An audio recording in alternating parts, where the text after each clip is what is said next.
नमस्ते, Radhe Radhe, hello everyone. तो जैसा कि आप सबको पता है कि आप सबका क्वेश्चन सीरीज चल रहा है बीएससी फिफ्थ सेम का, जिसमें आज हम क्वेश्चन करने वाले हैं आपके जो बीएससी फिफ्थ सेमेस्टर जूलॉजी का पेपर फर्स्ट है, non Chordata and economic zoology. उसमें हम ऑरेलिया के क्वेश्चंस करने वाले हैं, ठीक है। ऑरेलिया के क्वेश्चन में हम करने वाले हैं इसके टॉप 10 क्वेश्चंस की किस तरीके से इनके क्वेश्चंस पूछे जा सकते हैं। तो चलिए स्टार्ट करते हैं क्वेश्चन नंबर फर्स्ट से। क्वेश्चन नंबर फर्स्ट में पूछा जा रहा है कि जो सेंस ऑर्गन होते हैं ऑरेलिया के, उनको क्या कहा जाता है, ठीक है। निमेटोसिस्ट, टेंटाकुलोसिस्ट, टेस्टर या टेंटिलिया। तो करेक्ट आंसर क्या हो जाएगा? टेंटाकुलोसिस्ट। ये बात मैंने आपको लेक्चर में बहुत अच्छे से बताई है। Process of gastrulation in life history of Aurelia is by. जो इनका गैस्ट्रुलेशन होता है वो किस प्रोसेस से होता है? ये कुछ 4-5 प्रोसेस इन्वॉल्व होते हैं। Delamination, epiboly, emboly, invagination. तो करेक्ट आंसर हो जाएगा इन्वेजिनेशन। इन्वेजिनेशन के थ्रू क्या होता है, इस तरीके का स्ट्रक्चर बनता है और इनके गैस्ट्रुला में इन्वेजिनेशन होता है। इस तरीके से इनका क्या होता है, गैस्ट्रुलेशन का प्रोसेस पास होता है। इनके ऑरेलिया को क्या कहा जाता है? Planula larva, stereogastrula, scyphistoma, parenchymula. तो करेक्ट आंसर हो जाएगा थर्ड का, प्लेनुला लार्वा इनको कहा जाता है, ठीक है। Aurelia belongs to the order. Aurelia किस ऑर्डर से बिलोंग करता है?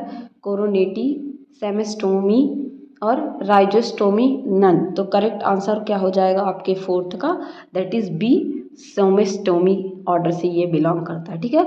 ऑरेलिया जो है जनरली किस नाम से इसको जाना जाता है, ठीक है। तो इसको कहने की जरूरत नहीं है, जेलीफिश या मून जेली के नाम से इसको जाना जाता है, ठीक है। नेक्स्ट क्वेश्चन है कि इनमें से कौन सा, which zooid is dominant in Aurelia. Aurelia में कौन सा जॉइड डोमिनेंट है? तो जब मैंने आपको क्लासिफिकेशन पढ़ाया था सिलेंट्रेटा में, तो वहाँ पे बहुत अच्छे से बताया था कि कौन सा स्टेज किस में डोमिनेंट होता है, किस क्लास में, ठीक है। तो ऑरेलिया किस क्लास से बिलोंग करता है, ये सब आप इस बात को आप कमेंट सेक्शन में बताएंगे कि ऑरेलिया जो है किस क्लास से बिलोंग करता है, ठीक है। अब इसमें कौन सा स्टेज डोमिनेंट होता है? पॉलिप, मेडुसा, बोथ या नन। तो करेक्ट आंसर हो जाएगा इसका सिक्स्थ का बी, दैट इज मेडुसा। तो इसमें सबसे ज़्यादा डोमिनेंट स्टेज क्या होता है? मेडुसा स्टेज, जो कि क्या होता है आपका सेक्सुअल स्टेज होता है, ठीक है। इनमें अल्टरनेशन ऑफ जनरेशन पाया जाता है सिलेंट्रेटा में, ये बात भी आप सब जानते होंगे, ठीक है। नेक्स्ट क्वेश्चन पूछा जा रहा है कि जो ऑरेलिया होता है उसमें maintain the equilibrium with the help of. इनमें जो इक्विलिब्रियम है बॉडी का, वो किसके थ्रू मेंटेन होता है? पहला इलास्टिक फाइबर के थ्रू, दूसरा निमेटोसिस्ट के थ्रू, टेंटाकुलोसिस्ट के थ्रू या रेडियल मसल के थ्रू। तो करेक्ट आंसर आपका हो जाएगा सेवंथ का, कि किसके थ्रू होता है? टेंटाकुलोसिस्ट के थ्रू क्या होता है इनका, इनके बॉडी का जो इक्विलिब्रियम है वो मेंटेन किया जाता है। अब बात की जाए नेक्स्ट क्वेश्चन की, तो ऑरेलिया में पूछा जा रहा है कि ऑरेलिया जो है वो कैसा एनिमल है, ठीक है। हार्बीवोरस एनिमल है, कार्निवोरस एनिमल है, ऑमनीवोरस एनिमल है, ऑल ऑफ द एबव। तो करेक्ट आंसर इसका क्या हो जाएगा?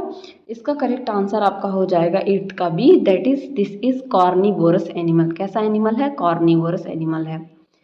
जो ऑरेलिया होता है उनमें पूछा जा रहा है कि नर्व नेट प्रेजेंट होता है, ठीक है। नर्व नेट प्रेजेंट इनमें से किसमें? साइकॉन में, ठीक है, हाइड्रा में, ऑरेलिया में, ऑल। तो करेक्ट आंसर हो जाएगा नाइन्थ का सी, ऑरेलिया। और नर्व नेट का सबसे बिगिनिंग किस में हुआ था? तो अगर आपने हाइड्रा पढ़ रखा है, वहाँ मैंने आपको हाइड्रा नहीं, लेकिन जब इसका क्लासिफिकेशन पढ़ाया है तो उसमें बताया है कि हाइड्रा में सबसे पहले क्या होता है, नर्व नेट की शुरुआत होती है। नेक्स्ट क्वेश्चन पूछा जा रहा है कि इफायरा जो है वो क्या है, ठीक है। जो इफायरा है, इफायरा क्या है? एक पोरीफेरा है, एक निडेरियन है, एक यंग हाइड्रा है, यंग ऑरेलिया है। तो करेक्ट आंसर हो जाएगा इफायरा क्या है? एक यंग ऑरेलिया है। मैंने इसका डायग्राम आपको इस तरीके से दिखाया था।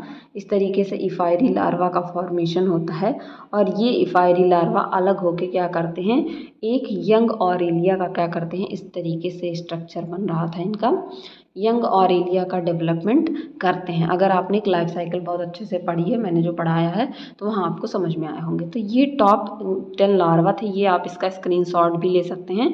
इस तरीके से नीचे मैंने आंसर भी दे रखा है, यहाँ से आप स्क्रीनशॉट ले सकते हैं, ताकि अगर बाद में अब कभी आपको रिवाइज करने की ज़रूरत हो तो आप इसको आसानी से देख सकते हैं, ठीक है। तो आज के लेक्चर में बस इतना ही, तब तक के लिए पढ़ते रहिए, बढ़ते रहिए। Thank you everyone.